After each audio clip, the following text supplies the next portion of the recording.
espero que se encuentren bien. Mi nombre es Sebastián Bouvet, yo soy secretario de la Comisión de Asuntos Penales y Penitenciarios del Colegio de Abogados de La Plata. Y en primer lugar quiero agradecerles a todos los asistentes, a todos los que se han interesado en participar de este evento, a quienes van entrando al Zoom de a poco, ¿sí? Y bueno, en esta oportunidad tenemos la gratitud de presentar una obra de muy reciente publicación, titulada Narcomenudeo, herramientas para una consideración jurídico-penal del fenómeno. Y vamos a escuchar a los propios autores de la misma, a quien quiero agradecerle enormemente por haber elegido esta institución para presentar el libro. Para nosotros es muy importante que nos tengan en cuenta, ya que pretendemos ser un espacio para compartir, difundir e intercambiar ideas, así que les agradezco muchísimo y les reitero la gratitud para con ustedes por la elección. Y digo también que es grato este evento porque cada uno de los expositores son portadores de una destacable trayectoria académica, ya sea por sus participaciones en diversas casas de estudio como docentes y por sus vastas publicaciones. Así que reitero una vez más el agradecimiento. Y sin más que agregar, voy a presentar a cada uno de ellos, ¿sí? Y en primer orden nos va a comentar un poco de lo que fue la gestión, elaboración de este libro, el doctor Pablo Ordóñez, quien es abogado por la Universidad de Buenos Aires, es magíster en Derecho Penal por la Universidad Austral, es docente de la Universidad de Buenos Aires y es defensor público oficial ante los tribunales federales.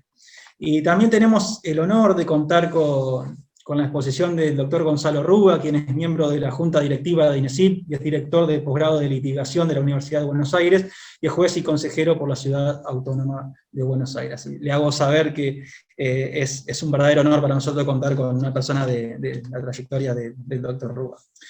También va a conversar con nosotros Leandro Gastón, quien se encuentra doctorando en Criminología en la Universidad de Lausanne, y es magíster en Criminología y Ejecución Penal, y es especialista en Derecho Penal por la Universidad de Buenos Aires. Y además se desempeña como secretario de primera instancia de la Defensoría General de la Nación.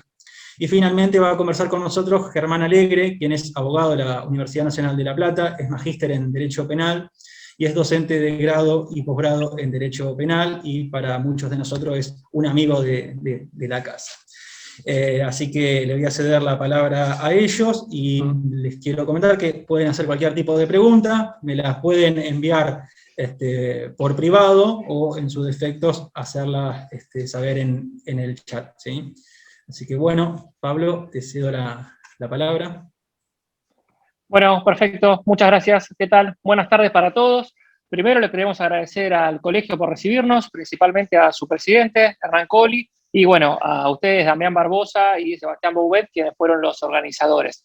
A su vez también, de parte de los tres, le queremos agradecer al doctor Rúa por haber prologado nuestro libro y por estar presente hoy en la presentación. Mismo agradecimiento queremos hacer con la editorial, con Editores del Sur, la cual desde un primer momento acompañó nuestro proyecto, y obviamente con todos los presentes que están virtualmente hoy acompañándonos en lo que es esta presentación y esta jornada. Este libro para nosotros es el fin de una etapa que hace mucho empezó con diferentes procesos personales, diferentes proyectos personales, que después terminamos unificándolo uno en conjunto.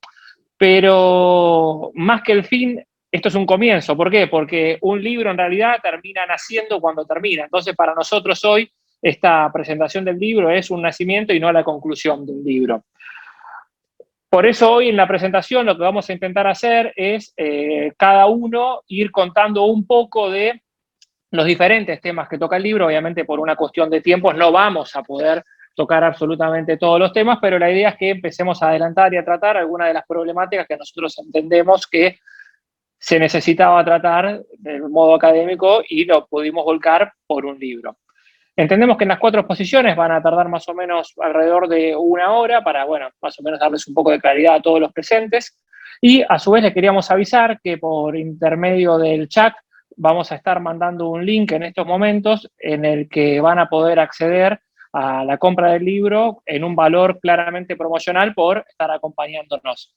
Bueno, reiterando el agradecimiento a todos los presentes, doy la palabra al doctor Rúa para que oficialmente comencemos con la jornada.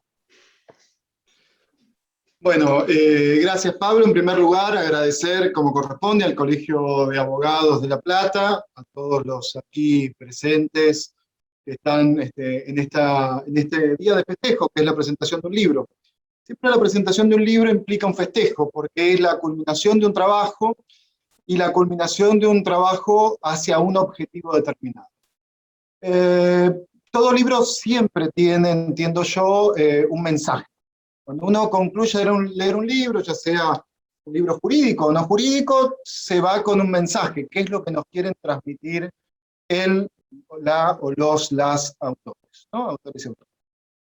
En este caso, en concreto, la experiencia es muy rica, porque creo que lo que lograron Germán, Leandro y Pablo es, como conversábamos recién, reunir distintas visiones, distintos saberes, y nos permiten tener en este libro una orientación de todo punto de vista. Quien busca, por ejemplo, un libro práctico, con una visión práctica, se lo va a encontrar, porque va a encontrar una recopilación muy importante de jurisprudencia, una recopilación muy interesante de qué ha dicho la Corte con respecto a los delitos vinculados a la ley 23.737, cómo es su aplicación práctica en el día a día.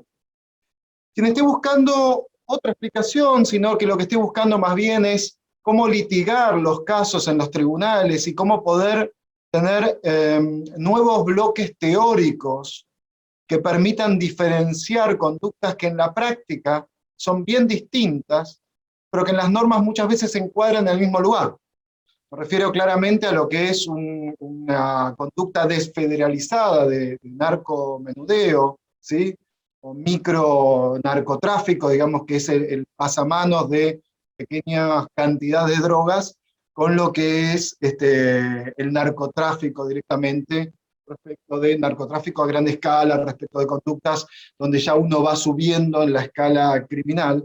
Uno va a encontrar en este libro capítulos muy concretos de bloques teóricos que nos proporcionan una visión mucho más proporcional de la aplicación del poder punitivo. Uno a través de este libro va a encontrar esa herramienta para poder litigar los casos y en audiencias previas, claramente. Quien busca una crítica al poder, quien está buscando, lo que quiere es tener bien presente qué es lo que se debería esperar de la ley 23.737 en su aplicación práctica, hacia dónde debería impactar el poder punitivo y dónde finalmente impacta la violencia del Estado a través de los encierros, también va a encontrar una visión criminológica muy interesante, una crítica muy fuerte respecto de por qué y qué sentido tiene aplicar este tipo de delitos, a veces casi con exclusividad a una visión muy sesgada en violencia de género, muy sesgada en una violencia muy dirigida a personas del colectivo LGTBQ+.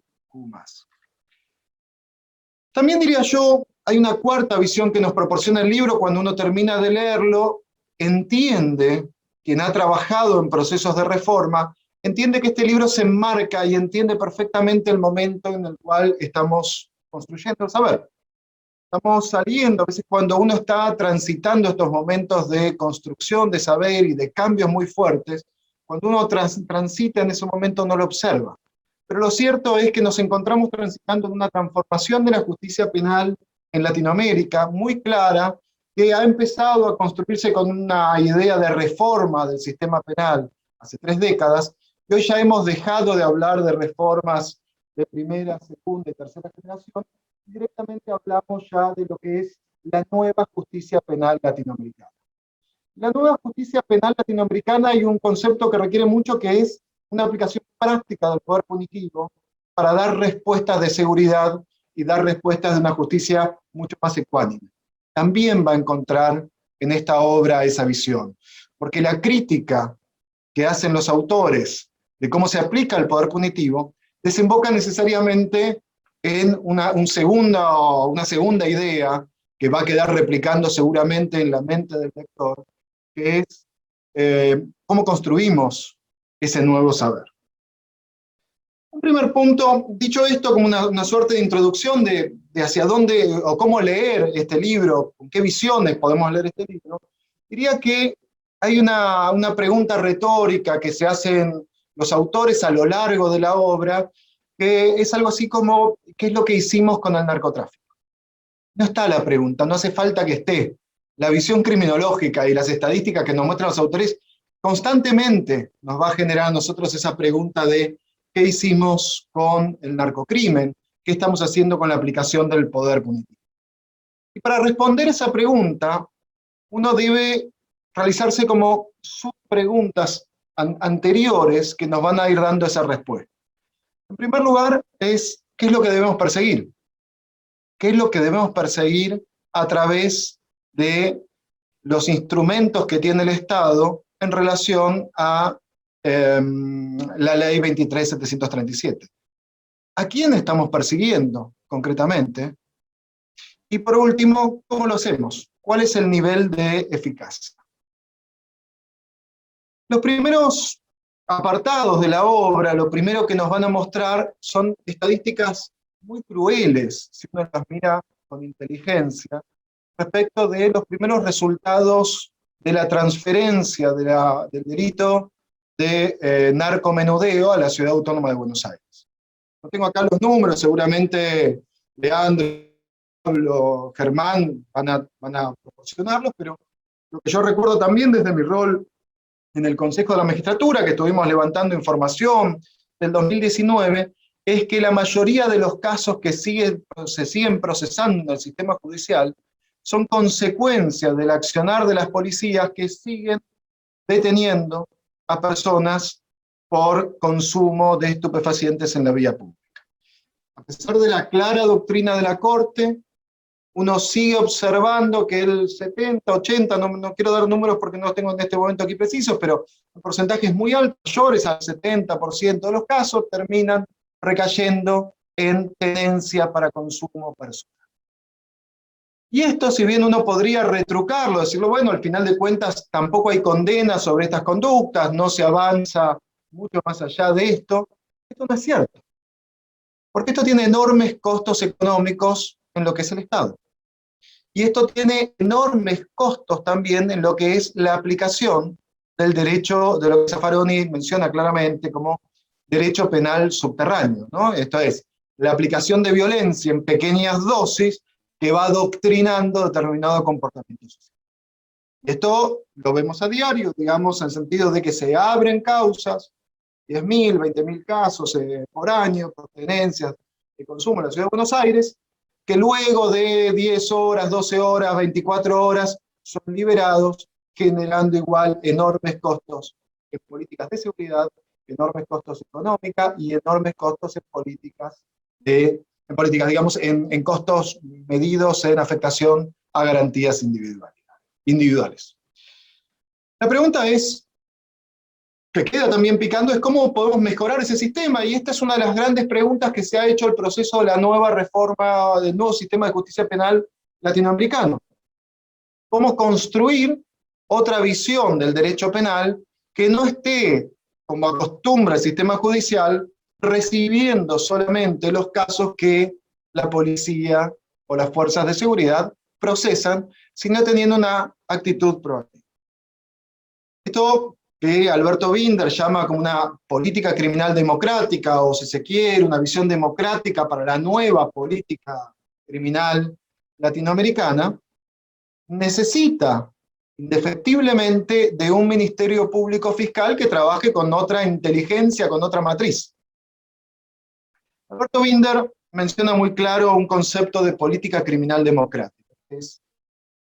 Uno justifica que el Estado aplique violencia, esto es, que el Estado aplique penas, de manera democrática, si la aplicación de esa pena, si la aplicación de esa violencia, al final de cuentas, tiene algún sentido útil y práctico. No es inyectar violencia en una sociedad ya violenta. Entonces, la idea que menciona, que lo ha desarrollado en análisis político-criminal y que lo sigue mencionando, es uno debe aplicar violencia en un conflicto determinado para hacer que un fenómeno criminal se reduzca. La pregunta que surge después de la lectura del libro es, si yo estoy invirtiendo el 70-80% de los casos en la persecución de pequeños casos de narcomenudeo, o pequeños casos de consumo o tenencia para consumo personal, entonces ¿para qué estoy inyectando esa violencia y no estoy comprendiendo el fenómeno criminal? En la medida en que yo no comprenda el fenómeno criminal no tiene sentido. Yo necesito comprender el fenómeno criminal y aplicar violencia en los puntos más altos de la pirámide de una organización criminal para hacer para hacer desaparecer ese fenómeno criminal. Sin eso, lo que tenemos es un gasto innecesario que no nos va a llevar a buen puerto. ¿Qué es lo que hacen los autores? Y creo que este es un punto muy valorable de la obra, es no solo reconocen ese inconveniente, sino que proporcionan al abogado que ejerce la profesión, que está en la defensa penal de los distintos casos, una interpretación razonable del tipo penal de tenencia con fines de comercialización. Como bien marcan los autores, la idea de esa conducta gravemente trabajada y tratada con una escala penal alta, estuvo siempre pensada en poder captar con los guantes del sistema penal los hechos más graves. No estuvo nunca pensada en reducir o bajar de la escala de la organización criminal para poder captar personas que, estando en los últimos eslabones, lo único que hacen es una suerte de pasamanos o manejo de poca monta. Si nosotros seguimos inyectando violencia en esos pequeños casos, nunca vamos a llegar a trabajar en los casos importantes que realmente importan, y por ende la afectación en políticas de seguridad va a ser grave. Hoy en día ya no se discute esto en Latinoamérica, y diría que la mayoría de los ministerios públicos fiscales comprendieron el alcance de justicia y seguridad, la alianza que tiene que haber en justicia y seguridad. Y así como antes creían que los ministerios públicos fiscales no eran responsables de la seguridad en Argentina, hoy en día ya esto no es así, y claramente empiezan a tener una línea muy clara. Por eso la construcción de direcciones de análisis criminal. En síntesis, creo que una nueva justicia penal latinoamericana necesita necesariamente una mayor legitimación en el sistema penal. Y esa mayor legitimación en el sistema penal proviene hoy en día, y seguramente en los próximos 10 años va a ser así, de dos grandes fuentes. En primer lugar, la democratización del Poder Judicial en la toma de decisiones, que nos lleva a todo el escenario del juicio por jurados. Y en segundo lugar, lo que trabajan los autores, que es tener insumos adecuados para realizar una política criminal democrática dentro de los grandes fenómenos criminales que inyectan mucha violencia en la sociedad. Me refiero concretamente, uno de los grandes delitos, uno de los grandes fenómenos criminales es el narcotráfico. La presente obra que escriben Leandro, Pablo y Germán comprende claramente esto, y lejos de quedarse en una crítica que podría haber sido correcta, pero hasta podría haber sido mucho más cómoda para los autores, en el sentido de teorizar sin entrar en el terreno práctico, o, a la inversa, trabajar un terreno práctico criticando pero no dando soluciones, encuentran el problema, nos focalizan en el problema de cómo se aplica el poder penal vinculado al narcomenudeo, cómo se aplica la violencia estatal, nos dan cuenta de la estadística, nos dan cuenta de la gravedad y buscan una solución teórica.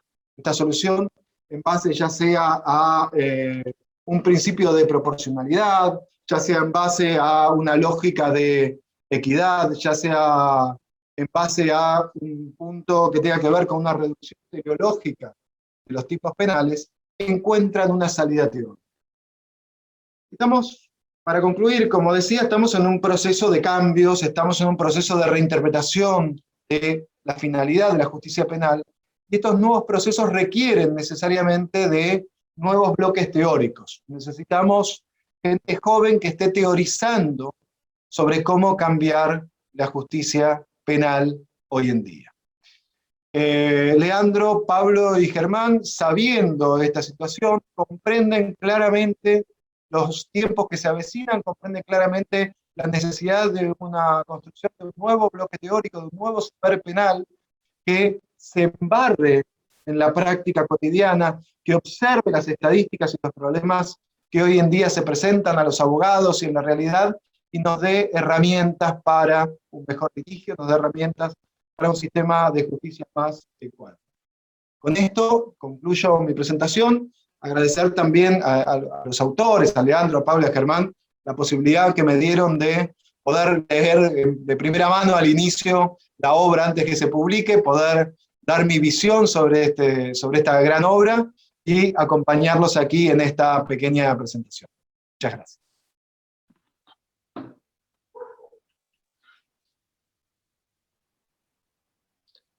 Bueno, muchas gracias, Gonzalo. Voy a tomar la palabra yo.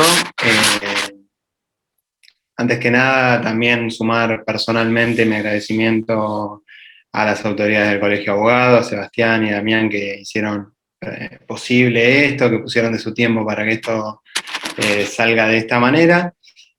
También a Gonzalo por haberse sumado a este proyecto, y a la editorial Editores del Sur por confiar un poco en esta idea y en este proyecto que teníamos con Gonzalo, con Germán y con Pablo. Les voy a compartir pantalla porque, aprovechando las menciones y el sentido que construyó Gonzalo con su exposición, voy a pasar un poco a mencionar esos datos que él anunciaba que trabajábamos en el libro, a lo largo del libro. Esto ya queda un poco por ahí desactualizado en el día de hoy, porque a lo largo de la exposición de Gonzalo salió, y es a qué nos referimos cuando hablamos de narcomenudeo, que es el título o la palabra que da nombre al título, al libro. Cuando mencionamos narcomenudeo nos referimos, y esto a los fines solamente prácticos de poder guiar esta presentación, nos referimos a la venta pequeña, a pequeña escala de estupefacientes. Esta venta a pequeña escala puede realizarse en la vía pública, a través de pequeños kioscos o búnker, y ha sido caracterizada tradicionalmente como el eslabón final del narcotráfico. Esto quizá habría, y en el libro lo ponemos un poco en cuestión, porque muchas veces el eslabón final, o esta persona que es encontrada o hallada realizando este tipo de conducta, no forma parte de una organización, y sería importante analizar en futuro cuál es la incidencia que tienen estas personas que se las atrapa por estos delitos, pero no tienen relación alguna con una organización criminal. Y también una de las características principales de este fenómeno es que se da una relación entre compradores y consumidores de un producto, a diferencia de otros eslabones del narcotráfico, en que se da una relación entre compradores que luego venderán ese producto. Por la 23737 ambos son criminalizados, tanto compradores como consumidores, los dos según la ley, y a lo largo del libro vemos que eso ha mejorado, digamos, de alguna manera, o ha avanzado, o ha habido algunas quiebres en ese prohibicionismo a nivel de reformas legales o a nivel de jurisprudencia. No se ve tanto en los procedimientos policiales que son realizados. Y esto es lo que analizamos en la primera parte del libro, y en este momento queremos empezar con esto. Esto adquiere importancia porque nosotros con esta obra, y así como lo anunciaba Gonzalo, queremos ver qué es lo que se está haciendo con la guerra contra el narcotráfico. Y acá, reconstruimos una serie de datos, y en esto un punto preliminar. Es complicado la reconstrucción o el análisis de datos en general. En Argentina se suma la particularidad que no hay una tradición de generar datos blancos, fidedignos, que permitan analizar por agencias que no sean las mismas que producen. Los datos que analizamos son del Ministerio de Seguridad, que son los mismos los mismos procedimientos policiales que ellos realizan, y no hay agencias externas confiables que generen datos fidedignos para poder realizar análisis.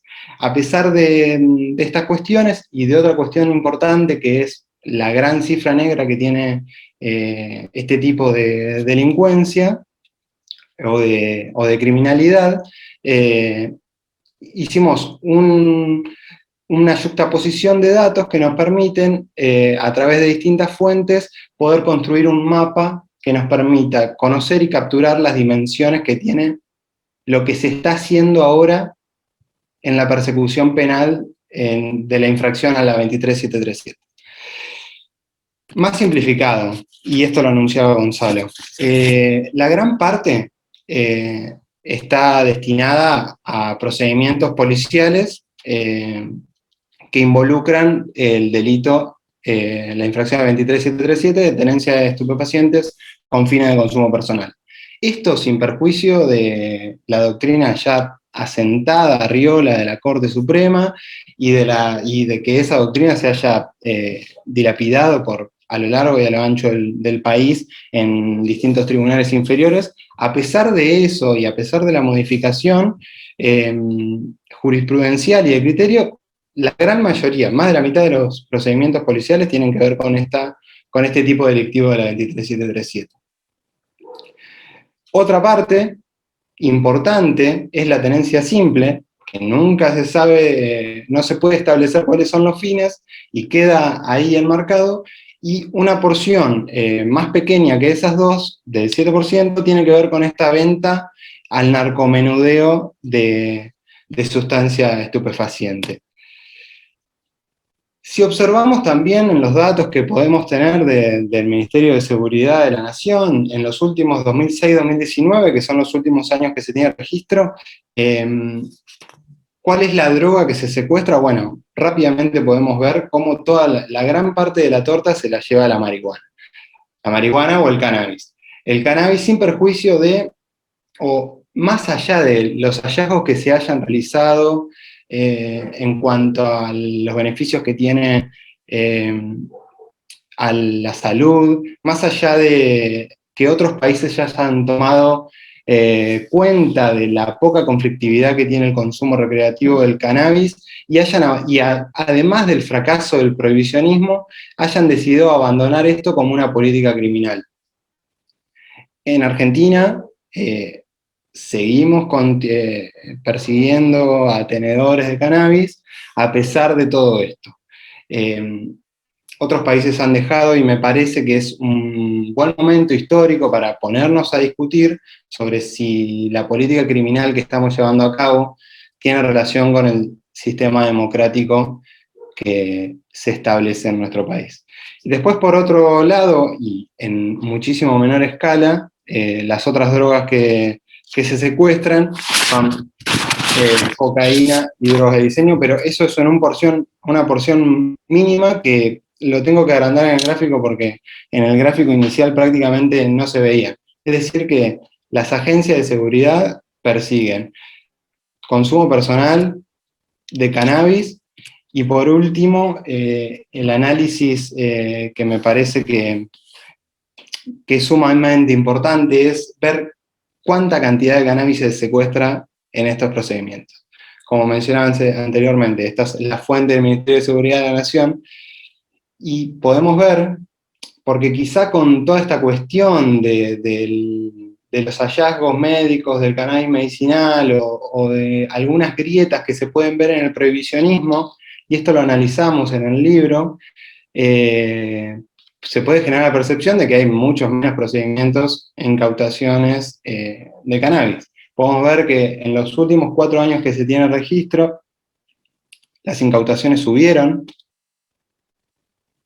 y a su vez también subió el porcentaje, esto es, el 93% en el 2019 se incautaron de 0,1 a 100 gramos.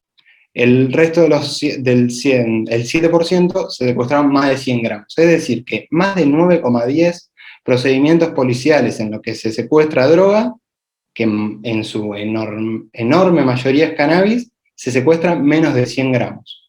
Si bien es cierto que sería interesante desagregar estos 100 gramos, porque entiendo no es lo mismo 99 que 10, que 8, que 7, no está esto, no, por lo menos yo no tuvimos acceso cuando observábamos estos datos,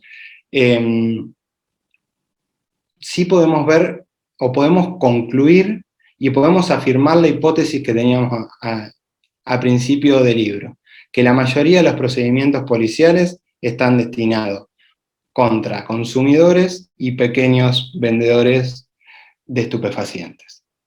¿Qué sucede con esto? Cuando se persigue a estas personas, obviamente ni el Estado más grande tiene recursos infinitos para elegir cuáles son los delitos o cuál es la política criminal que va a desplegar, mucho menos estados con las dificultades que tiene como el nuestro, que sería muy obvio que tendría que escoger cuáles son los delitos que va a decidir perseguir y cuál es la política criminal que va a llevar adelante. Sin embargo, eso no está muy claro, y lo que sucede es que se da caso a caso distintos tipos de este tipo de procedimientos policial que configuran una política criminal totalmente desorganizada, que involucra a consumidores y a vendedores al narcomenudeo, estupefacientes, personas totalmente fungibles si son parte de una organización, y ni siquiera arañan a las organizaciones criminales que realmente son las que generan un daño en la sociedad, y desde nuestro punto de vista es la que la sociedad está preocupada porque el Estado se ocupe. A ese análisis llegamos como conclusión, y además nos pareció importante observar cuáles son los procedimientos, qué es lo que sucede en esos procedimientos y a quiénes es que se involucran estos procedimientos. Y esto a través de los datos demográficos que se pueden observar de las personas que son detenidas por infracción a la ley de droga, podemos ver, bueno, esto que ya se ve hasta el hartazgo, que son consumidores y vendedores a pequeña escala.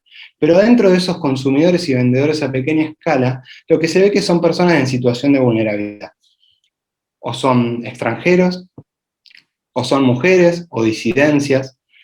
Son personas con escasos recursos económicos y sociales, y son habitantes de barrios marginados. Ese es el mapa que en el libro trazamos de qué es lo que se está haciendo con la ley 23737, algo que realmente nos genera un beneficio para la sociedad. Y en eso, en la cita que hacía Gonzalo, de Alberto Binder, de cuando el Estado decide utilizar su fuerza máxima contra alguien, tiene que hacerlo para que haya algún beneficio para la sociedad. En estos casos lo que vemos, y claramente se ve que en lo que se ha denominado la guerra al narcotráfico, no ha generado un impacto positivo y ha sido un fracaso. Eso es lo que podemos ver. Y a pesar de involucrar a estas personas, que son totalmente las personas más excluidas de la sociedad, marginadas, la 23737 tiene un conflicto adicional que también nos tomamos un buen rato para discutir a lo largo del libro, que es lo que sucede con la multa que está en la gran mayoría de los delitos de la 23737 agregada a la pena de prisión. El primer problema, y esto se ve en el artículo 5, que es el que involucra el narcomenudeo, si tenemos en cuenta a quiénes se está aplicando esta ley, es exorbitante e imposible pagar. Tiene un mínimo de 315.000 y un máximo de 6.300.000. Si tenemos en cuenta lo que venimos hablando, lo que pudimos analizar de los datos que existen sobre esta persecución, no son personas que tienen un margen de ganancia o una capacidad económica para afrontar esto. Es decir, que se puede observar de la misma norma que no se está aplicando con la finalidad o a quienes estaba pensado, o para quién estaba pensado la norma. Otro de los problemas adicionales que tiene la multa en la ley de drogas es que está atado a un formulario. Ese formulario es modificado por el Poder Ejecutivo. Bueno, vemos que ha tenido una buena paritaria en los últimos años el formulario que va actualizando el valor de la multa, y en esto queda en manos del Poder Ejecutivo el contenido punitivo de una sanción penal, que no es la idea que tienen nuestros principios constitucionales de dejar esa atribución en manos del Congreso. Este es otro de los problemas que pudimos observar, y quizá el más grave, sí, probablemente el más grave, es que no pagar la multa puede implicar 18 meses adicionales de prisión a quien no pague la multa. Es decir, que aquel principio de abolir la prisión por deudas, que empezó 300 años aproximadamente antes de Cristo, actualmente en el Código Penal y en la Ley de Drogas sigue vigente, porque no pagar la multa puede implicar 18 meses más de prisión. Hasta ahí llega mi parte y dejo tiempo para que sigan escuchando al resto de los autores del libro. Nuevamente agradecer también a los presentes que, bueno, están en este momento teniendo otras alternativas de actividades para hacer y eligieron pasar un rato y discutiendo estas cuestiones con nosotros. Así que, muchas gracias. Bueno, gracias, Leandro. Voy a poner el cronómetro, antes que nada, para no excederme. Ahí va. Bueno, dijimos que iba a agradecer Pablo al inicio, como para no reiterarnos en los agradecimientos y que no se volviera pesado, pero por lo visto ninguno va a cumplir, así que yo tampoco. Nos gusta agradecer y me parece que está bien agradecer. Así que agradecerle a Hernán Colli, a Sebastián Bouvet, querido amigo, y con quien compartimos la cátedra de Derecho Penal en la Universidad Nacional, a Damián Barbosa, estuvo en la organización, a la editorial, muy especialmente a Gonzalo Rúa, porque para nosotros es un verdadero honor que el doctor Rúa haya prologado nuestro libro, y es como la medalla que ya nos colgamos hasta este momento, así que estamos muy, muy agradecidos por eso. Y fundamentalmente a todos ustedes por estar acá, como decía Leandro, teniendo tantas opciones mejores, casi es una especie de pecado, una falta de imaginación o de creatividad, estar acá, así que les agradecemos muchísimo el interés y la participación. Ya entrando en el segmento llame ya de la conferencia, si ustedes pueden ver ahí que Leandro les pegó en el chat una oferta que conseguimos de la editorial, un descuento para quienes participaran de la presentación del libro, así que quienes después estén interesados pueden meterse y chusmear por el hecho de haber estado presentes de este extraño modo en los tiempos que corren en la presentación del libro. Bueno, hay una oportunidad promocional con un descuento en atención a esa situación. Bueno, les comparto la pantalla también.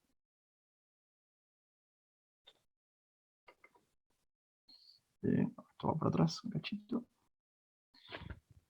Como el doctor Rúa anticipaba de alguna manera en su intervención, el libro surgió a partir de esta pregunta retórica que bien decía el doctor Rúa, está un poco tácita y atraviesa toda la obra, y también una especie de intuición o de observación compartida, ¿no? Esa observación compartida, una observación más bien del orden de lo empírico, ¿no? Una reflexión sobre las prácticas, sobre cómo estábamos haciendo algo, una reflexión que empezamos a ver compartida en distintos actores del sistema penal, no solamente los defensores y defensoras, no solamente las personas mayormente sensibilizadas con la cuestión quizás del uso medicinal del cannabis, o etcétera, personas que pudieran tener ya una especial, digamos, sensibilidad al tema, sino incluso los más duros, con todo respeto al doctor Rúa, obviamente, ¿no?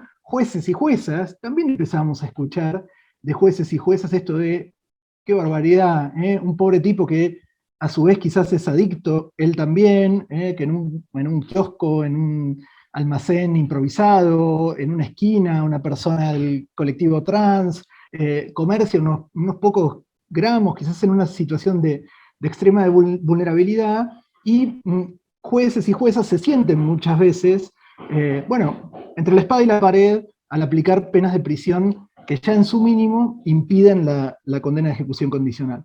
Bueno, a partir de esta intuición, o de esta observación compartida, fue que surgió la idea de no quedarnos solamente en la queja, no quedarnos en en la descripción del fenómeno exclusivamente, poniéndonos del lado de los buenos siempre, como corresponde, sino ver si podíamos explorar algún camino, ya que evidentemente esto podía dar cuenta de operadores y operadoras del sistema que quizás estén disponibles a tomar una alternativa a este camino que de alguna manera intuitiva o a priori se lo asume como una solución tal vez irracional desde el punto de vista punitivo, bueno, explorar alguna alternativa.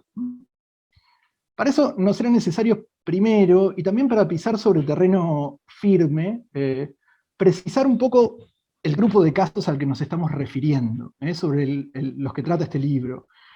Dejar bien en claro que con los planteos que introducimos en este libro, no pretendemos una despenalización absoluta y en todos los casos del comercio de estupefacientes, no intentamos que se le dé cobertura o protección a quien no lo merece, utilizando esos argumentos, digamos, hay que tomar ciertas precauciones, porque es un terreno delicado, el terreno del comercio de estupefacientes, porque sabemos que detrás de todo esto, y en última instancia, bueno, se esconde aquí un gran negocio, un negocio de unos pocos, que tal vez no sea el negocio de estos que encarcelamos, con estos que el sistema judicial, digamos, gestiona sus situaciones, pero hay detrás de todo esto un gran negocio. Entonces, queríamos tomarnos el cuidado de no hacer algo desde las buenas intenciones que después termine redundando en asegurar una mayor impunidad a quienes no la necesitan, primero porque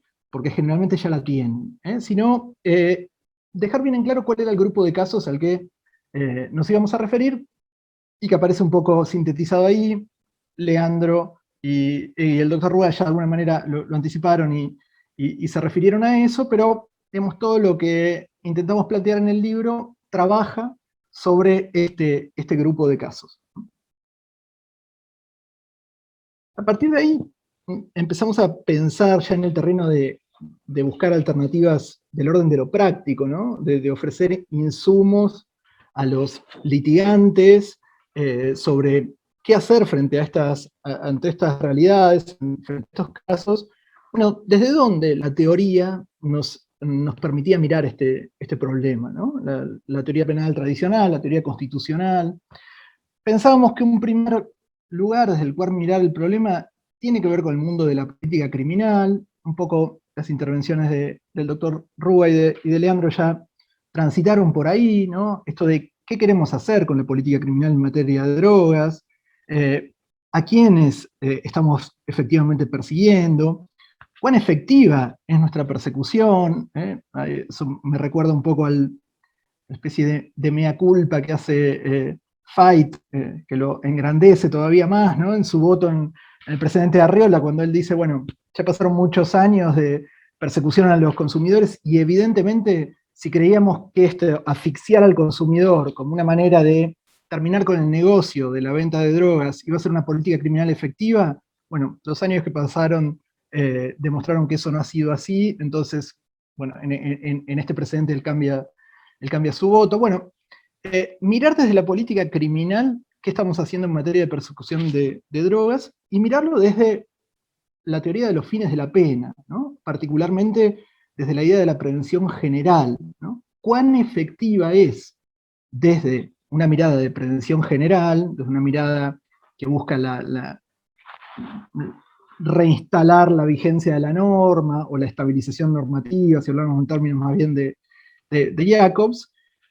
¿Cuán efectiva es una política criminal que criminaliza a estos últimos eslabones, precarios eslabones, las más de las veces, y permite la impunidad de los grandes actores del narcotráfico? ¿Realmente eso, en términos comunicativos de prevención general positiva, es una comunicación que construye mejor ciudadanía? Digamos, es una comunicación que la ciudadanía recibe de manera positiva, o por el contrario, es una comunicación que refuerza la idea de que, como el sistema penal es incapaz de ir detrás de los verdaderos actores de este tipo de negocios, bueno, se contenta con exhibirnos el espectáculo, mostrarnos el espectáculo de estos pequeños últimos comercializadores en la cadena, y aplicarles a ellos la pena que en realidad está pensada para los narcotraficantes, ¿no? Bueno, un poco por ahí, desde distintas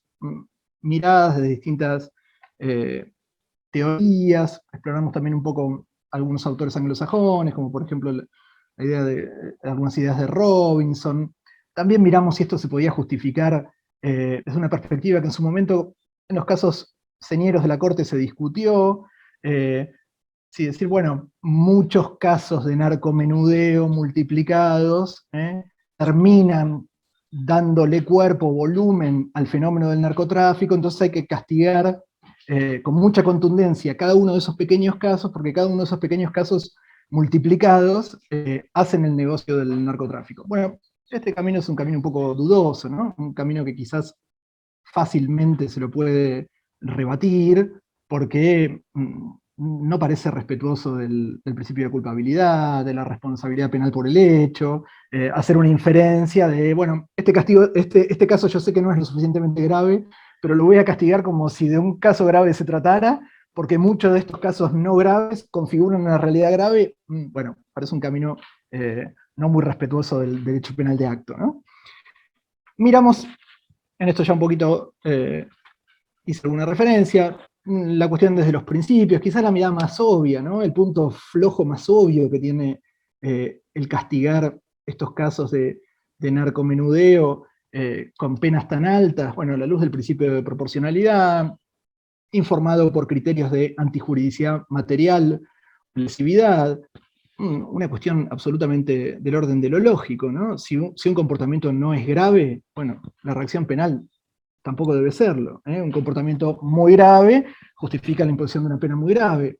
Una cuestión sistemática de la ubicación de los bienes jurídicos, etc.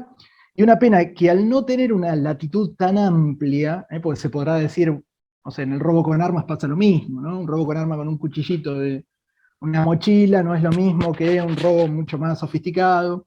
Está bien, pero al tener una pena que tiene una latitud más bien corta entre el mínimo y el máximo, y un mínimo tan alto, bueno, es una pena que tiene sus inconvenientes, y creo que por ahí pasa esa sensación de injusticia, un poco compartida entre operadores del sistema, y que fue lo que nos animó a emprender la escritura de este libro, ¿no? Y después, por último, vimos algunas cuestiones más del orden de lo dogmático, también vinculadas al principio de lesividad, como dado de antijuridicidad material, y también desde el punto de vista de la culpabilidad, ¿no? Tanto en orden de necesidad como de merecimiento de pena, si quieren la idea de merecimiento más cercana a la gravedad, y después la necesidad o no de castigo en casos puntuales, en casos además que pueden ser problemáticos porque puede haber cuestiones de vulnerabilidad, cuestiones de salud de por medio. Ahora Pablo se va a referir a cómo esta criminalización digamos, interesa en una gran medida a colectivos especialmente vulnerables, como son el de las mujeres, el de las personas trans, como también lo decía el doctor Rúa al inicio. Entonces, bueno, el correctivo de la culpabilidad también pasa a ser una cuestión importante o necesaria. Pero, ya vamos terminando, nos animaba a buscar la manera de encontrar un diálogo constructivo, ¿no? Y un diálogo posible. Y ahí es donde exploramos distintas alternativas, ¿no? Ahí la alternativa más gritona, si quieren, es la perspectiva de la inconstitucionalidad, ¿no? Obviamente, cada uno puede pensar que tiene razón en su planteo y esgrimir muy buenos motivos para eso, ¿no? Pero también, más participando de la lógica de la litigación, de la de que el doctor Rúa nos podría hablar largo y tendido e ilustrarnos mucho al respecto, quizás no debería interesarnos tanto encerrarnos dogmáticamente en nuestra posición, en nuestro parecer, sino ver de qué manera podemos presentar nuestros argumentos de un modo que sea persuasivo, ¿sí? Y que no obligue a jueces y a juezas quizás a embanderarse en una postura excesivamente extrema, ¿no? Una declaración de inconstitucionalidad, concluir en que, como el recordado Mario Juliano hacía, quizás que los mínimos legales pueden ser meramente indicativos. Digo, eso quizás es pedirle mucho a los jueces, ¿no? Quizás los jueces están ahí y las juezas están esperando a ser convencidos. Están esperando a ser convencidos, pero están esperando a ser convencidos con un argumento razonable, porque quizás participan de esta preocupación de que algo estamos haciendo mal con la pena en estos pequeños casos, pero no quieran llegar al extremo de este último recurso, última ratio, como la Corte siempre lo ha caracterizado, de la declaración de inconstitucionalidad, o a decir que los pisos, que los mínimos son meramente indicativos, y la vía de la interpretación, así como ese gatito tan amable que está ahí en la filmina, bueno, quizás les ofrezca a los jueces y a las juezas una perspectiva un poco más sencilla, un poco más, un punto quizás de encuentro donde la pretensión de los litigantes, de los justiciables, y también las posibilidades a las que estén dispuestos jueces y juezas, bueno, encuentran ahí un punto de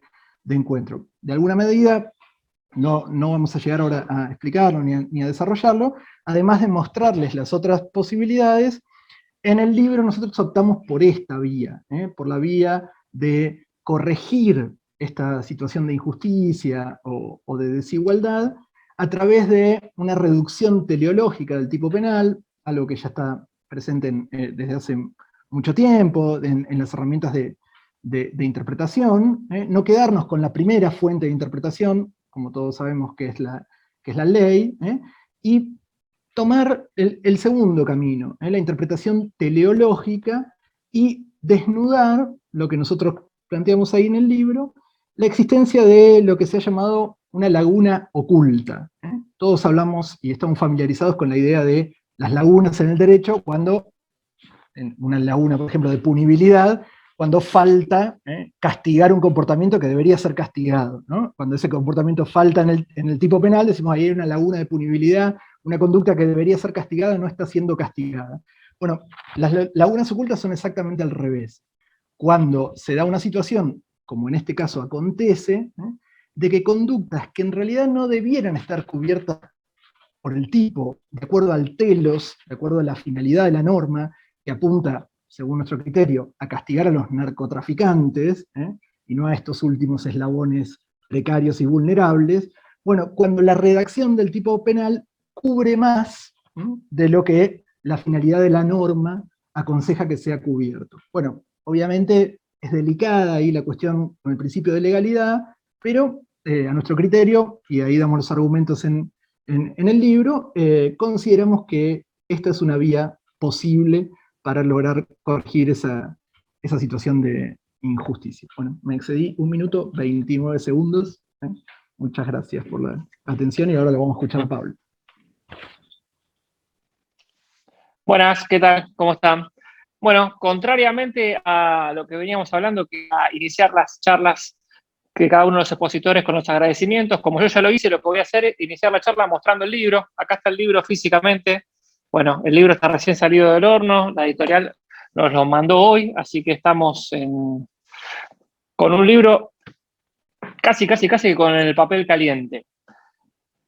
La idea de mi exposición es intentar ir completando un poco más y que se vaya conociendo un poco más de qué trata el libro. Obviamente, en una jornada corta no vamos a poder tocar absolutamente todos los temas que tiene el libro, como tampoco sería la gracia. La gracia sería una presentación para que después la gente que le interese pueda comprar el libro. Pero la idea nuestra era empezar a tocar cuáles son los temas que nosotros creemos que quizás son el hilo conductor. Y uno de esos temas que es el hilo conductor del libro es ¿qué pasa con las mujeres y el narcotráfico? ¿Por qué nos hicimos esta pregunta y por qué entendemos que nosotros el libro necesitaba que tenga un capítulo puntual que hable de qué pasa con las mujeres y el narcotráfico? ¿Por qué? Porque en nuestro país, en los últimos 20 años, la población carcelaria femenina creció un 81,6% en cuanto a lo que era antes. 81,6% creció la población carcelaria femenina en el sistema penitenciario federal. Esto es casi el doble que lo que creció en los mismos 20 años la población carcelaria masculina. A su vez, en los últimos 5 años, la población carcelaria trans creció un 342%. 342%. Una locura. Profundizando esos datos, nos empezamos a encontrar con que no solo creció exponencialmente la población carcelaria femenina en los últimos 20 años, sino que de la actual población carcelaria femenina, el 85% está detenida por condenas por droga o por delitos menores. Y a su vez, empezamos a encontrarnos con que mayoritariamente la participación de la mujer en las redes de narcotráfico era casi siempre siendo el eslabón más débil, es decir, el último eslabón, o un eslabón de traslado de la droga, como pueden llegar a ser las mal llamadas mulas o correos humanos que se les dice, o aquellas mujeres que usan su cuerpo como base, ya sea trasladando la droga dentro de su cuerpo o fuera de su cuerpo. ¿Y por qué resulta que son este eslabón más débil? ¿Y qué provoca ser el eslabón más débil? Primero, que son las que están más expuestas a ser captadas por la justicia. Por eso decíamos de este crecimiento exponencial. Segundo, obviamente, en el marco de estas organizaciones criminales delictivas, son las menos rentadas. ¿Y por qué son las menos rentadas? Y porque tienen esta labor más expuesta y porque son usadas en una condición fungible. Es decir, se usa o una mujer u otra, u otra, u otra. Si una es detenida, no hay ningún tipo de problema para la organización, es reemplazada por otra. Es decir, nos empezamos a encontrar con que se utiliza a la mujer en esta situación de una forma mucho más compleja y aprovechándose claramente de su vulnerabilidad. Vulnerabilidad que se ve en varios casos. No sé, por ejemplo, de las mujeres extranjeras detenidas en el Servicio Penitenciario Federal, de 10 mujeres, 9 son por haber participado como el eslabón más débil en un comercio de estupefacientes. Muchísimo. En clara conexión de por qué se las usa como este eslabón más débil y por qué ellas mismas aceptan esta situación, nos encontramos con que de las mujeres detenidas en el sistema federal, el 75% de ellas son los sostenes de su familia. Entonces, en un trabajo de campo que fuimos haciendo, o en mi condición de cotitular de la Comisión de Cárceles de la Defensoría General de la Nación, me termina pasando que muchas veces hablan de una situación económica extrema y una necesidad de, al ser sostén de familia, tener que salir a cumplir con esa labor de ese traslado o ser el último eslabón en esta cadena de narcomenudeo, exponiéndose muchísimo más por esta necesidad económica imperiosa. Imagínense lo que será la vulnerabilidad, que en el caso de las mulas, muchas de ellas trasladan la droga en el interior de su cuerpo. De hecho, nosotros, aprovechándonos de conocimientos técnicos o, por ejemplo, del libro El gato y la caja, que es una editorial que hace un libro sobre estupefacientes hecha por bioquímicos, nos permitió llevar, en el marco de este capítulo, a conocer qué es lo que pasa científicamente si se revienta una de las cápsulas de cocaína que llevan estas mujeres en el interior. Bueno, es increíble la problemática que hay respecto a este tema.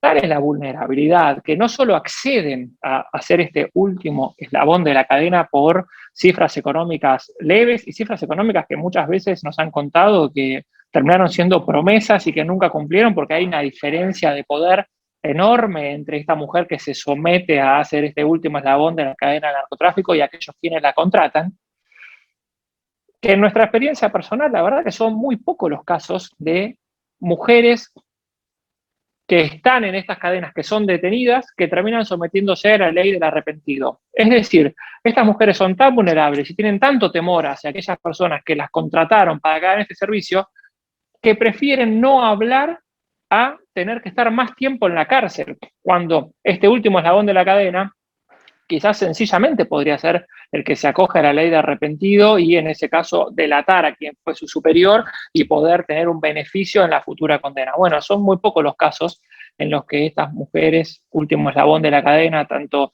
ya sea trasladando drogas o con esa venta con menudeo, terminan accediendo hasta la ley del arrepentido y colaborando con la justicia, lo cual confirma aún más todavía esta situación de extrema vulnerabilidad y de esta no economía procesal que hoy por hoy manejamos en lo que somos los operadores de justicia, porque claramente, como decía, estas mujeres terminan siendo este eslabón fungible, intercambiable, que a la cadena en nada afecta que sean detenidas porque saben que no van a hablar y porque rápidamente consiguen mayoritariamente otra mujer, como vimos en el 75% de los casos sostén de familia, que por esa situación de desesperación va a salir por un escaso dinero a hacerles ese trabajo más expuesto a estas redes de narcotráfico. en una clara conexión, también nosotros entendimos que teníamos que exponer y hablar y mencionar que esta situación de problemática que hay con las mujeres en el narcotráfico, que en el narcomenudeo, lo estamos viendo en los últimos años con las mujeres que empiezan a intentar conseguir el cannabis medicinal. ¿Esto por qué? Porque en lo que son hoy las tareas de cuidado, ya sabemos que en una amplia mayoría están a cargo de las mujeres. Y estas tareas de cuidado que están a cargo de las mujeres están provocando en los últimos años, con todo el boom del cannabis medicinal y con todo el conocimiento científico que pudimos llegar a tener respecto a cuáles son sus amplios beneficios en más de 45 distintas dolencias que tiene el aceite, que las mujeres, que son las encargadas del hogar, sean las que tienen que salir a conseguir el aceite de cannabis. Y salir a conseguir a veces implica meterse en el mundo legal y a veces implica salir a meterse en el mundo ilegal, sobre todo con lo que tenemos nosotros respecto a esta actual reglamentación que cambió en el último tiempo respecto a lo que es el acceso al cannabis, pero que todavía estamos con mucho camino por recorrer. Entonces nos encontramos en el que claramente, ya sea desde esta situación de vulnerabilidad, de que una mujer termina aceptando o sometiéndose a una red de narcotráfico para ser el eslabón más débil y terminar siendo una parte chica de esta cadena a cambio de muy poco dinero, o ya sea como esta mujer, madre de familia, sostén de hogar, que tiene un menor o un familiar al que necesita poder acceder al cannabis medicinal para poder acceder a la salud, que terminan siendo también captadas por el derecho penal. Es decir, nos encontramos con que en la actualidad ese exponencial crecimiento que nosotros decíamos de los últimos 20 años que tiene la población femenina en la cárcel, tiene una clara razón. Y esa clara razón vuelve a la línea que venimos hablando todos los expositores de que nada tiene que ver con lo que es realmente perseguir el narcotráfico, nada tiene que ver con lo que vendría a ser una lógica y correcta política criminal. Entonces, nosotros desde el libro lo que hicimos fue no solo quedarnos en analizar estas dos situaciones, sino, como decía Germán, intentar aportar herramientas técnicas y lógicas para poder darle una salida. No sé, no quiero adelantar y explayarme mucho más, pero van a ver que en el caso de las mulas hicimos diferentes enfoques. Por ejemplo, hay diferentes posturas que hablan que se puede llegar a hablar de un error o un estado de necesidad o diferentes situaciones. Obviamente hablamos del error con los casos en los que los traslados de droga no tienen el conocimiento necesario para que esa persona sepa lo que llevaba, o un estado de necesidad. Lo que hablábamos antes que mencionaba Germán, es decir, nosotros desde el libro no solo intentamos analizar la cuestión, sino lo que intentamos es dar herramientas lógicas para que ambas partes del sistema, es decir, aquellos que litigan y tienen la intención de intentar hacer algún tipo de planteo respecto a alguna situación de algún cliente o asistido que tenga este inconveniente, o aquellos que son operadores de la justicia y que siempre en un determinado caso tienen la necesidad o la opción de dar una salida distinta ante encontrarse ante una situación delictiva de una persona que era claramente vulnerable, que tuvo que someterse a esa situación, pueda tener una herramienta técnica, lógica, para poder salir y poder tener una salida, digamos, clara, legal y que sea prolija. Para finalizar, digamos, obviamente quedan muchísimos más temas para tocar a lo largo de esta presentación, pero nosotros entendíamos que más o menos en esta línea íbamos a dejar claro cuál era nuestra intención con el libro y cuál era el hilo conductor del mismo, cuál era su eje y cuáles son algunos de los temas que nosotros en esta obra vamos a tocar. Así que bueno, quedamos a completa disposición para los que quieran realizarnos algún tipo de pregunta, que vi que ya por el chat hicieron alguna pregunta, ver cómo podemos ir coordinando para ir respondiendo todo. Bueno, muchas gracias. Bueno, bárbaro, Pablo. La verdad que muy buena las exposiciones, han hecho un diagnóstico bastante crudo y claro, así que se ve ahí una gran tarea de recolección de datos. Y muy tentadoras, por supuesto, las propuestas a las que refirió Germán. Les voy a leer algunas preguntas y ustedes dirán quién las responde, ¿sí? Bueno, una es, ¿creen que la criminalización hacia personas travestis trans se está convirtiendo en el chivo expiatorio de la lucha contra las drogas? Bueno, si quieren respondo yo, que fui el que justo dio ese dato, digamos. la verdad que es un dato bastante fuerte encontrarte con que en los últimos 5 años creció en un 342% la población carcelaria trans. Entiendo yo que estamos ante un sector extremadamente vulnerable, expuesto, con inconvenientes de todo tipo, inconvenientes en el acceso laboral, en el mercado en blanco, inconvenientes sociales, porque no se puede dejar de reconocer que como sociedad todavía nos debemos mucho como para que realmente sea una sociedad que incorpore a este colectivo. Y entonces, muchos de los casos lo que estamos viendo es que es un grupo que quizás desde una óptica puede entenderse que está siendo en una medida aún mayor perseguido, y también desde otra óptica puede entenderse que es un grupo extremadamente vulnerable que no termina de ser una especie de salida laboral, la que termina siendo este último eslabón de la cadena, o como así también un grupo extremadamente vulnerable que esta extrema vulnerabilidad en la que entiendo que como sociedad somos culpables y que necesita una transformación, fue provocando quizás una situación más cercana a lo que puede llegar a ser algún grado de adicción de alguna sustancia que permite con más facilidad a las principales redes de narcotráfico que estas personas terminen trabajando cierta parte para ellos ante una situación, como les decía, mucho más sencilla para la organización, mucho más fungible este eslabón, en el que les es más fácil que una persona quizás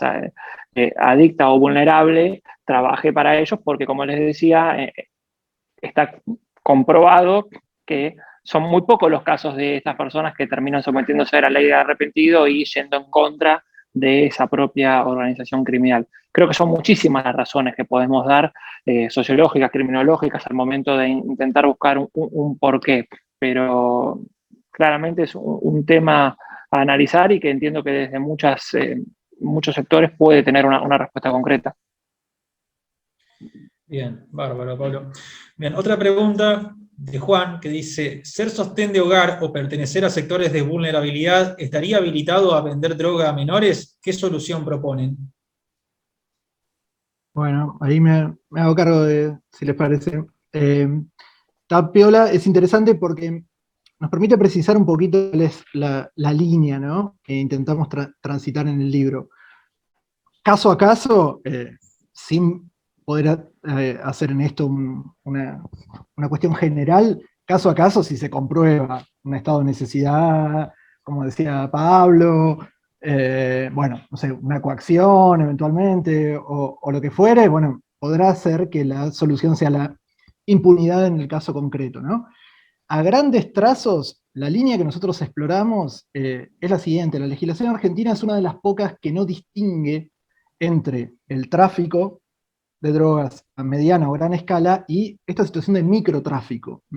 A pesar de que al tiempo de asignar competencia, la ley sí los distingue, ¿no? El tráfico a mediana o gran escala es de competencia federal porque se entiende que detrás de eso hay un interés federal, y el narcomenudeo, este microtráfico, es de competencia provincial, con lo cual el legislador ya creó estas dos categorías de alguna manera, ¿no?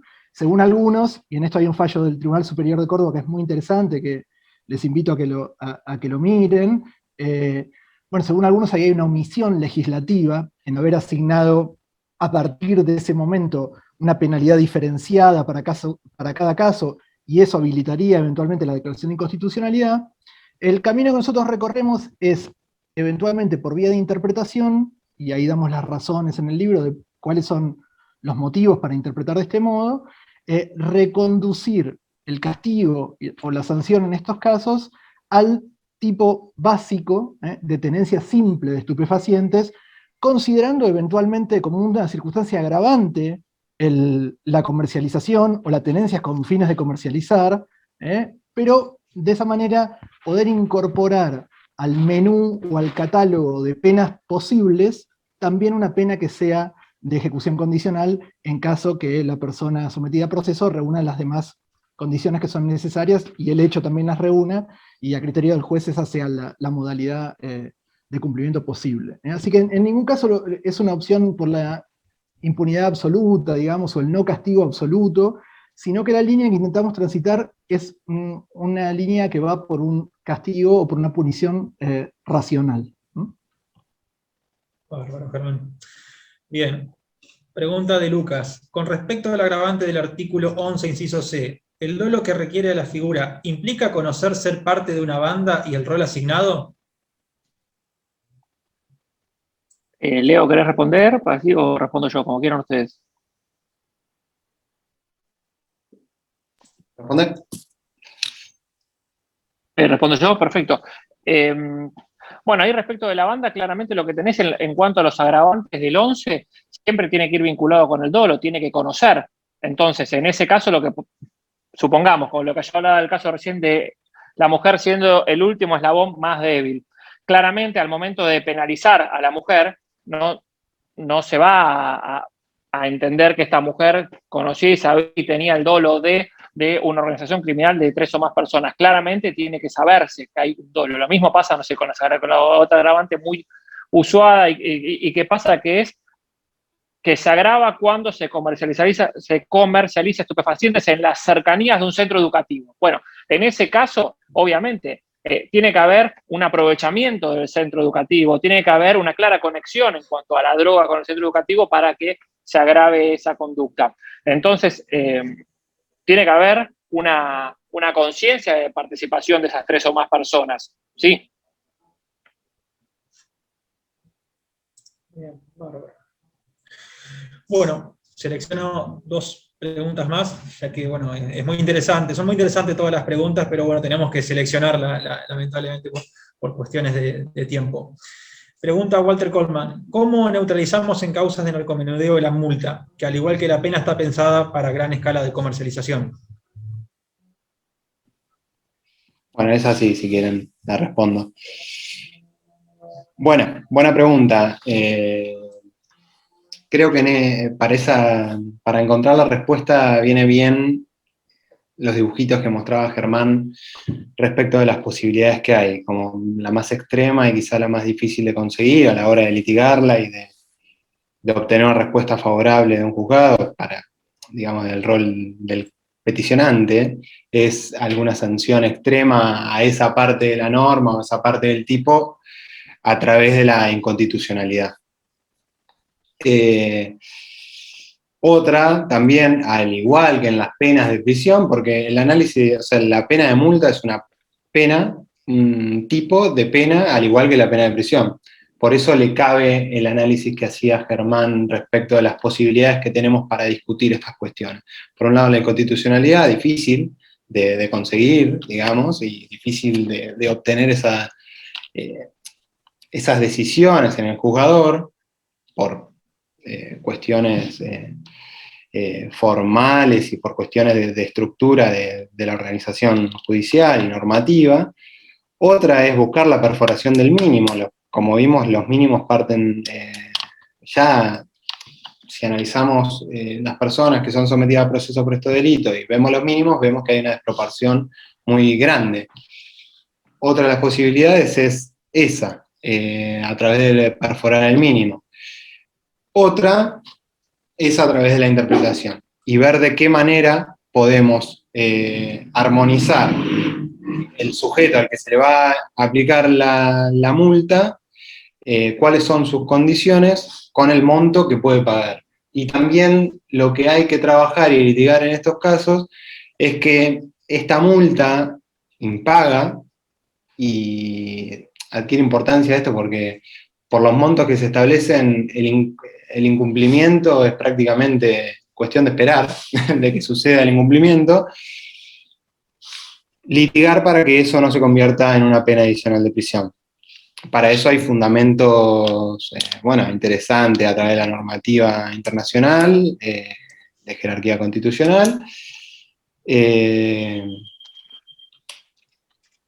pero en definitiva hay que buscar en el caso a caso, y esto también es una construcción que tiene que darse de poder que esta sanción de multa, que bueno, en el libro también lo analizamos, quizá no fue parte de la exposición, de la presentación de hoy, pero vemos que la pena de multa ha sido bastante devaluada a nivel teórico y poco utilizada a nivel legislativo, pero tiene algunas utilidades o pro, digamos, utilizar la pena de multa para delitos que generen poco daño. Así que, bueno, en respuesta a la pregunta, esas tres opciones son las que hay para litigar y bueno, ir viendo cuáles son las construcciones que se pueden generar a través de la práctica casuística. Bárbaro. Gabriel pregunta... Sí, cómo no. Quería hacer una mención genérica de esas preguntas que surgieron para ayudar a una comprensión más sistemática, si se quiere. A veces uno cae en la pregunta de si es un chivo expiatorio, digamos esto que se mencionaba, las mujeres, las personas del colectivo trans, si se deben perseguir en hechos menores, y uno vuelve al modelo de la visión micro. Entonces, hay que tener dos visiones. Una visión macro, general, de cómo se debe tratar el fenómeno criminal vinculado al narcocrimen, y otra visión micro. Y les voy a dar un ejemplo, digamos, para mostrar el problema.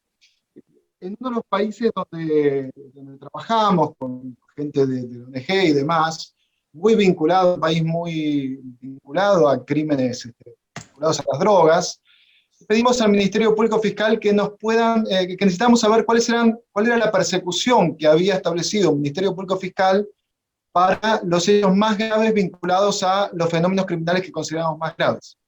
Porque entendemos que si un Ministerio Público da respuesta correcta a esos casos, aun cuando sean 20 o 30, es mucho más efectiva que seguir inyectando violencia en pequeñas dosis, ¿sí?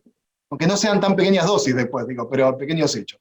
Le dijimos, bueno, terrorismo, tráfico de armas, tráfico de órganos, tráfico de personas, narcocrimen y demás. Y después trabajamos, una vez que definimos los fenómenos criminales más importantes, cuál era el impacto social y cuál era el impacto económico. Entonces dijimos, en narcotráfico nos interesa saber cuál es la respuesta del Ministerio Público en impacto económico mayor a $500.000, impacto social lo vinculamos a crimen transnacional, que haya menores involucrados, que haya armas de guerra y alguno impacto social, que por algún funcionario y demás.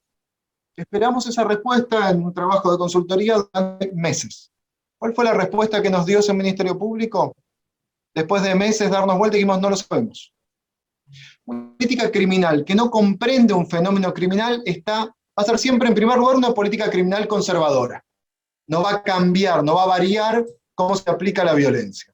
En segundo lugar, va a terminar siendo una política criminal ineficaz. Porque si yo no comprendo el fenómeno criminal, estoy destinado a que ese negocio que está vinculado al fenómeno criminal crezca. Porque hoy existe porque da ganancia. Si yo no entiendo cómo combatirlo, esto va a seguir creciendo. Necesariamente como una consecuencia va a agarrar los eslabones sociales con menor protección social dentro de su último eslabón. Hoy mujeres, hoy colectivo trans, mañana serán iguales o no, va a depender de la política de inclusión que tengamos en ese tipo de casos. La primera pregunta yo creo que es una política criminal que no comprende el fenómeno criminal está destinado a repetir sus errores. La segunda respuesta respecto a si debe perseguirse hechos menores, la respuesta es, depende de qué se considere hecho menor. Y ahí entramos en el terreno del litigio, es litigable. Entonces uno diría, la visión macro yo debería criticar fuertemente al Ministerio Público Fiscal y a la Fuerza de Seguridad. A nivel micro, cuando entramos el caso a caso, acá me hago cargo, lo que decía Germán, digamos, nunca tuve igual una política gremial con los jueces, pero es una crítica al fiscal que no interpreta adecuadamente la ley, al juez que no utiliza esa interpretación y al defensor que no lo plantea. Pero acá entramos en el terreno litigable. Yo digo que es un hecho menor. Yo puedo mencionar que no tenía otro tipo de respuesta posible, que no tenía ámbito de autodeterminación, y eso es litigable. ¿Por qué no tenía un ámbito de autodeterminación? ¿Cuáles eran las posibilidades? Entramos en un terreno muy fértil del litigio de hechos.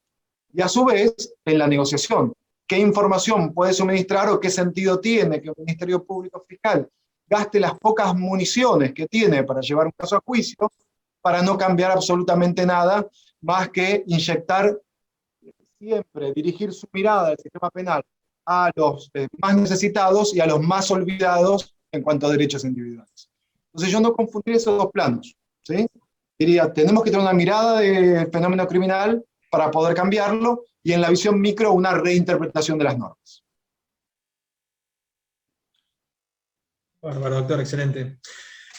Pregunta Gabriel Bombini. La tenencia con fines de comercialización no está desfederalizada, solo la comercialización. Entonces, ¿consideran aplicable al delito de comercialización la figura de la tentativa?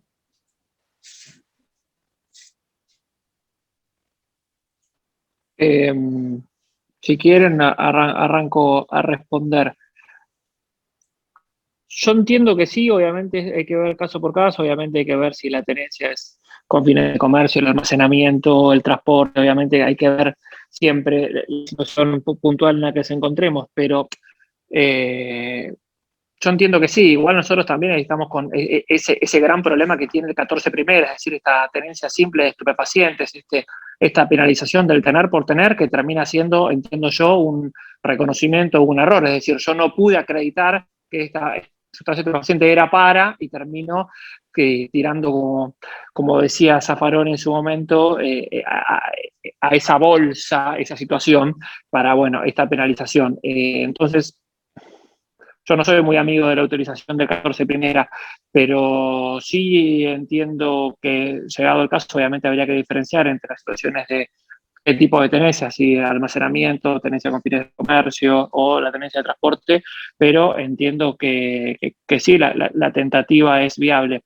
Pasa que ahí también estamos en una situación que la práctica nos lleva a una cuestión bastante particular, que es que en un mismo lugar, como no sé, supongamos la capital federal, si hay una pelea de competencias en cuanto a si es la justicia de la ciudad o si es la justicia federal la que por una delgada línea termina decidiendo si esa investigación tiene que ser parte de la justicia de la ciudad con un proceso acusatorio, con otro estilo más moderno, o tiene que ir, en este caso para Comodoro Pi, un proceso federal ordinario, un sistema mixto, distinto, anticuado. En ese caso yo quizás no estoy tan de acuerdo con la desfederalización porque no es total. Yo estoy más de acuerdo con una totalidad, con una claridad y con un criterio liso y llano, porque si hacemos un trabajo de campo, nos vamos a encontrar con que la justicia federal, digamos, puntualmente la justicia federal de Comodoro Pi, sigue analizando muchísimos casos de tenencia. ¿Por qué? Porque hay muchas causas que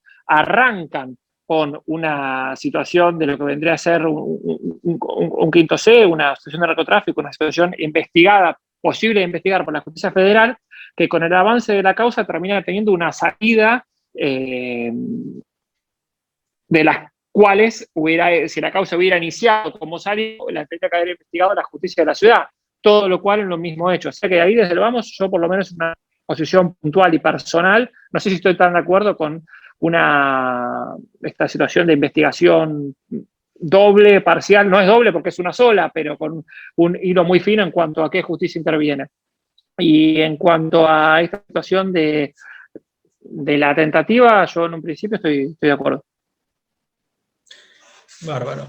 Por último, pregunta Martín Rizzo si han abordado en el libro situaciones donde se aplicó justicia terapéutica. Y en tal caso, ¿qué aportes creen que puede hacer un enfoque a situaciones de respuesta tradicional?